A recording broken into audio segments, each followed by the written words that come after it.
and welcome to Washington Talk. I'm Eun-Jung Cho. North Korea is trying to capitalize on the wars in Ukraine and in the Middle East. South Korea's spy agency says North Korea has shipped more than 1 million artillery shells to Russia.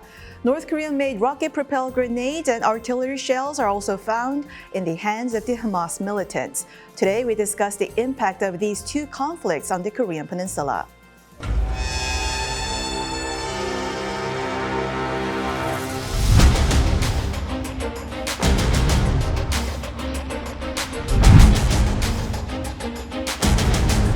Of the weapons here was made in Iran, another 10% North Korean.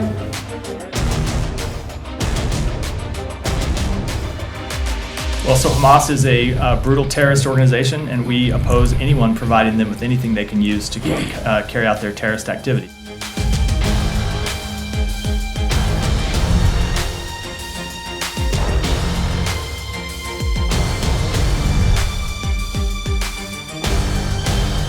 이와 같이 반출된 포탄이 약 100만 발 이상인 것으로 파악하고 있으며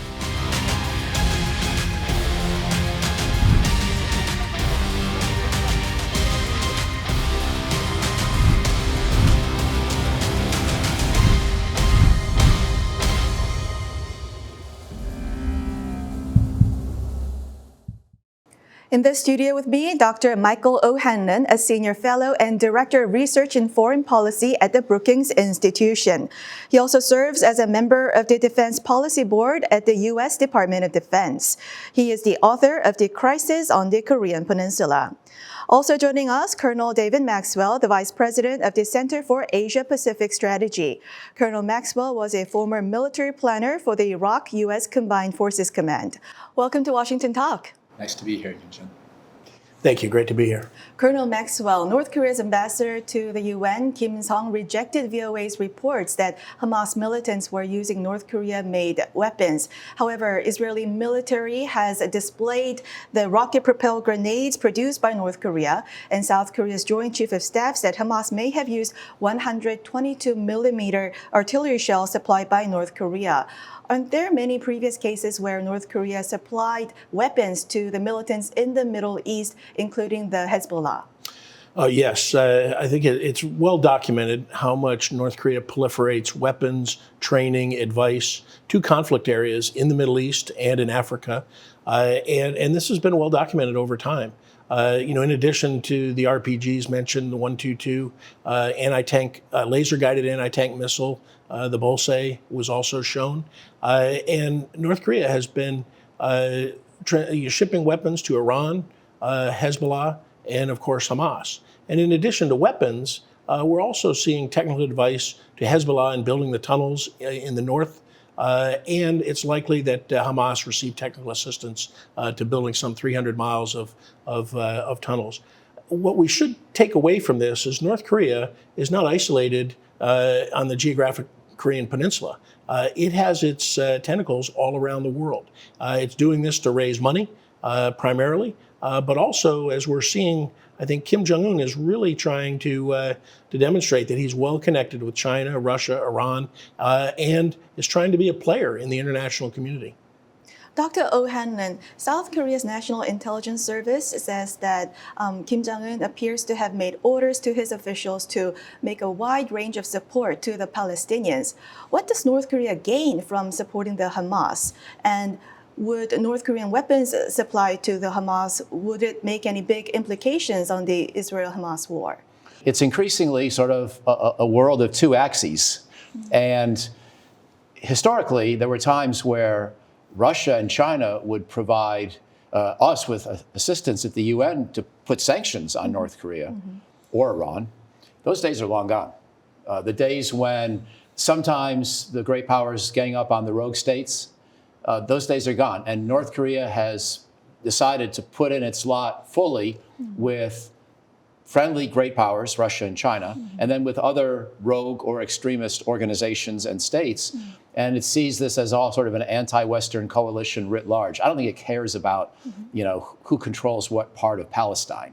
I don't think it has a particular vision for Middle East peace or for Middle East war, so much as just to oppose the Western ability to have a relatively stable international order. And North Korea has no interest right now, it would appear, in détente with us of any kind. So they're more than willing to just throw gasoline on the fire, really for no great reason except to be against us. At least that's how I see it. Colonel Maxwell, the United States is helping Ukraine and Israel in their wars. In Korea, questions are being raised about U.S. ability to respond to a possible third crisis on the Korean peninsula. Now, wouldn't North Korea be a lower priority for the Biden administration diplomatically or militarily? Well, that's it. I don't think it's fair to characterize that. And I also would caution there's a fourth contingency, Taiwan as well. And so both North Korea and Taiwan right now are relatively, stable. And so the focus is naturally on Ukraine and Israel. But we should not think that our priorities, that South Korea and North Korea are a lesser priority. We have officials in the State Department, our military officials are planning. We are sustaining high-level combined exercises to ensure readiness and interoperability.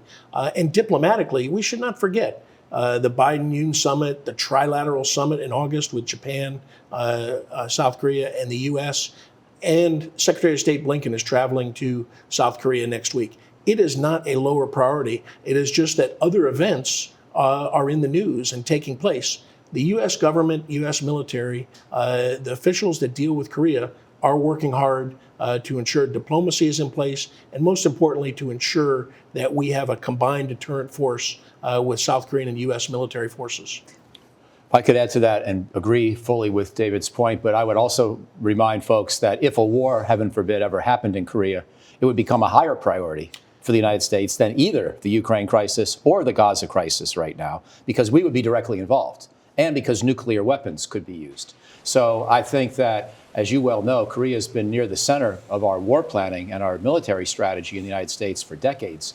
And it's probably the major war that we came the closest to actually having back in 2017 of any conflict or a hypothetical conflict, at least that I could imagine having happened in recent decades. So day to day, we sometimes forget about Korea and the United States debate. That's true. That's sort of the gist of your question. It's sort of, it ranks third in the newspaper headlines.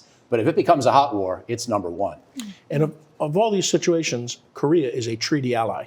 We are committed to its defense, and there are 28,000 U.S. military troops in Korea committed to the defense, and tens of thousands more will be deployed there if Kim Jong-un miscalculates and attacks South Korea. And what about the intelligence failure? Hamas' surprise attack on Israel was a major intelligence failure on the part of Israel. And if there's an intelligence failure on the US-RK alliance, wouldn't that evolve into a similar disaster on the Korean Peninsula?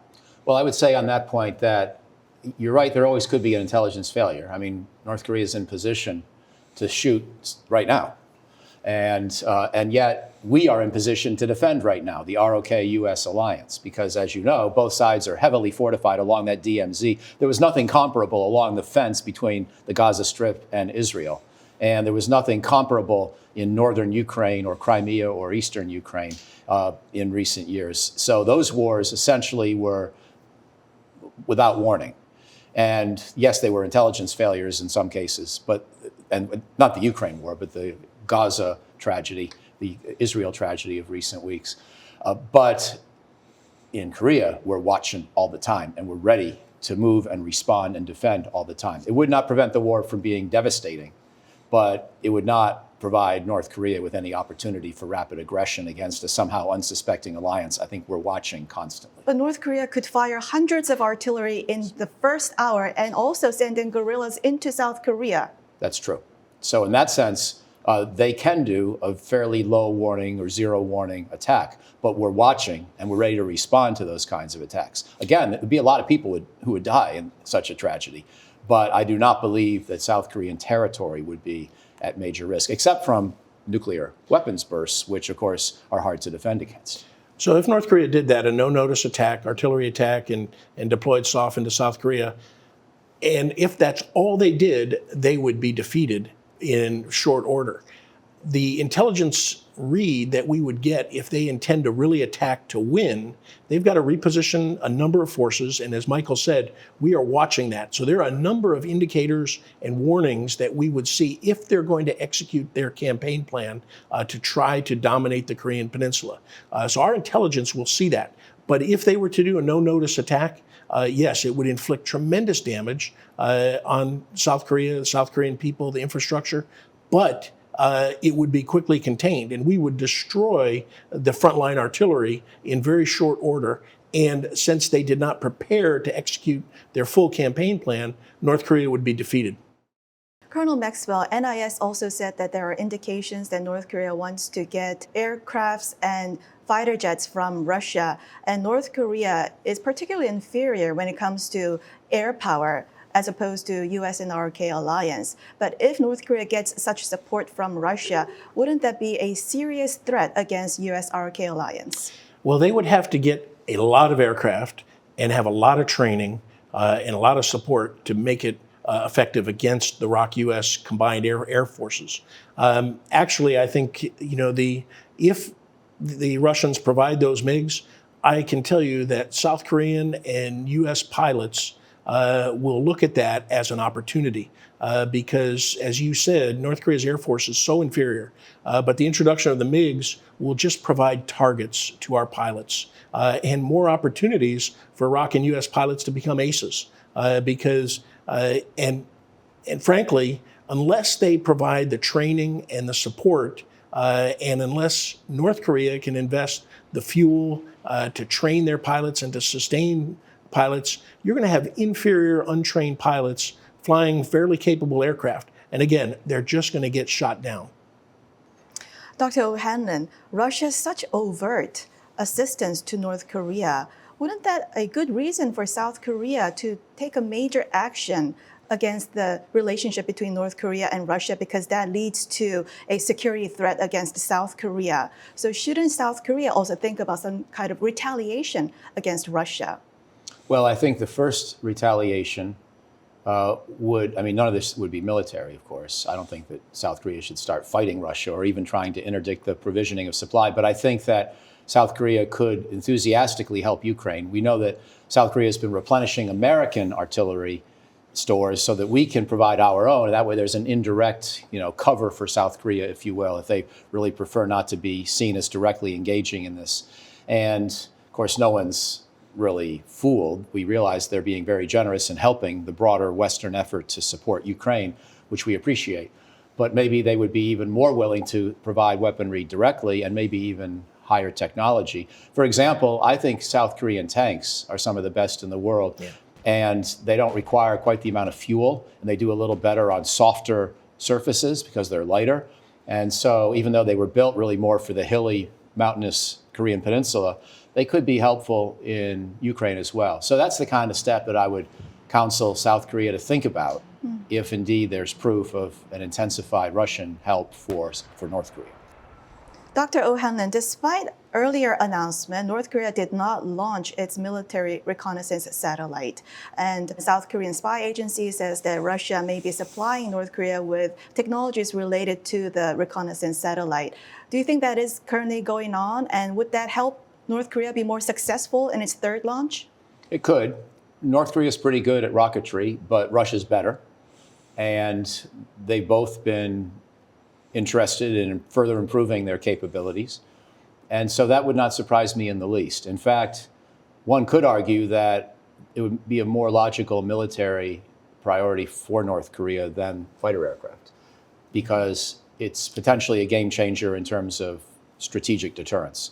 We know it's already a shifting battlefield in a sense, or shifting landscape, because the North Koreans already might have the ability to hit North America with an ICBM. But to the extent they can gain greater confidence in that possibility and then hope that somehow they could achieve leverage against the United States with that possibility, they may be tempted. I would counsel them, I don't know how many North Korean viewers you have on your show, but I would remind them that we've already dealt in the United States with situations where we're vulnerable to a nuclear attack, but still remain committed to the forward defense of our allies. This has been our long-standing approach in Europe. So even if North Korea did have an ICBM that could carry a nuclear warhead to North America. A, we've still got a missile defense system in Alaska and California that has some chance of shooting it down, probably a pretty good chance.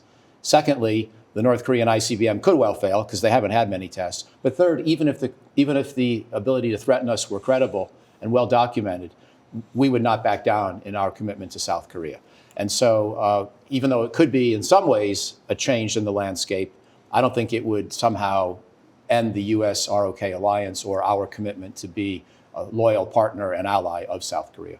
I cannot agree with that point enough. This is really important. We are committed to the defense, and regardless of the threat from North Korea, we will defend South Korea. And those who say that we won't trade Seattle for Seoul are actually supporting Kim Jong-un's political warfare plan. And we do speak to the elite in Pyongyang on this show, and they need to know that the United States is fully committed, extended deterrence, and the complete defense of South Korea. If they attack South Korea or if they attack the United States, as the Secretary of Defense, the Minister of Defense have said, the regime will cease to exist. Good timing to segue into our extended deterrence discussion. Colonel Maxwell, recent joint study by US and ROK says that Kim Jong-un appears to be planning a force of at least 300 to 500 nuclear weapons by 2030. Estimates vary, but analysts say that North Korea currently has about 20 to 70 nuclear weapons. In 7 years' time, North Korea having several hundreds of nuclear weapons, how would that change the threat perception? Well, it will significantly change it because what they're trying to do is, of course, to develop a second strike capability. We see that in their pursuit of a submarine-launched ballistic missile. They'll never have an air-delivered capability, so they'll never have a triad. But they could develop a second strike capability within their ICBM. And by having liquid-fueled and solid-fueled, and given the dispersion and deception operations, they could develop a second strike capability, which would be significant. However, I think it's important to understand that we are tracking every single launch site, every single storage site, every single refueling site, and to prevent that capability. But it is significant. It is something that we must continue to try to stop, but we will be able to deal with it. Dr. Hanlon, now that North Korea's nuclear threat is growing more and more, there is analysis that South Korea may want to get their own nuclear weapons, even with the Washington Declaration. Now, given that South Korea is facing an existential threat, would it be fair to suppress such drive to defend itself? On the point about South Korea and nuclear weapons, I would hope that South Korea would continue to have enough confidence in the US-ROK alliance that South Korea will not feel the need for a nuclear weapon. It would be better for international nonproliferation, for the future of the Nonproliferation Treaty, for our ability to maintain leverage against other would-be proliferants, and even our ability to pressure North Korea someday to give up its own bombs. It would be better for South Korea not to pursue a weapon. However, I will say, as an independent analyst, if South Korea ever got the bomb, I would understand. And I would not consider it the worst thing that could happen in East Asian security by any means. And I would not be in favor of dismantling the US-ROK alliance as somehow punishment or retaliation against Seoul for that decision. It would be regrettable. I think we should try to persuade South Korea not to take that path, mostly because the alliance is so robust. Our 30,000 troops on the peninsula, our treaty commitment, our credible nuclear deterrent of our own, I would hope would give the South Koreans reason to be confident themselves. But if South Korea winds up making a different decision, I don't want to punish them more than we punished India for getting the bomb. I don't want to punish them more than we punished Israel for getting the bomb. And I would understand why they might consider it. So I hope not, hope they don't get it, but I understand that South Korea may need to have that debate. So you say it's not bad for security of East Asia. Some say... Not the worst, I said. It's not the worst. Some say South Korea getting nuclear weapon is actually helpful for the alliance with the United States in the security of East Asia. Well, people can draw their own conclusions in South Korea about what's good for their own country. However, I don't think it's fair to say it's good for the alliance. Americans who work on this alliance are very devoted to South Korea's defense, including David Maxwell and others who have spent a large chunk of their careers on this. And if you look at the way we plot and plan and posture our military forces around the world, South Korea has been a priority for 80 years. So the alliance would actually be, in some sense, partially weakened because a lot of Americans would wonder why South Korea was doubting us now and would wonder why South Korea did something that's not in our broader global interest for nonproliferation. So the alliance itself, from an American perspective, would take a little bit of a hit. But I think it would survive. So I'm not advocating that South Korea get nuclear weapons, but I also don't want to portray it as a potential, geopolitical catastrophe if it does happen. So I agree, and I respect South Korea's debate and desire to obtain, and I certainly understand why they do. But I have a different perspective. I agree with all of Michael's points, but we should ask, and South Korea should ask, would South Korean nuclear weapons actually deter North Korea? Would it have the deterrent effect?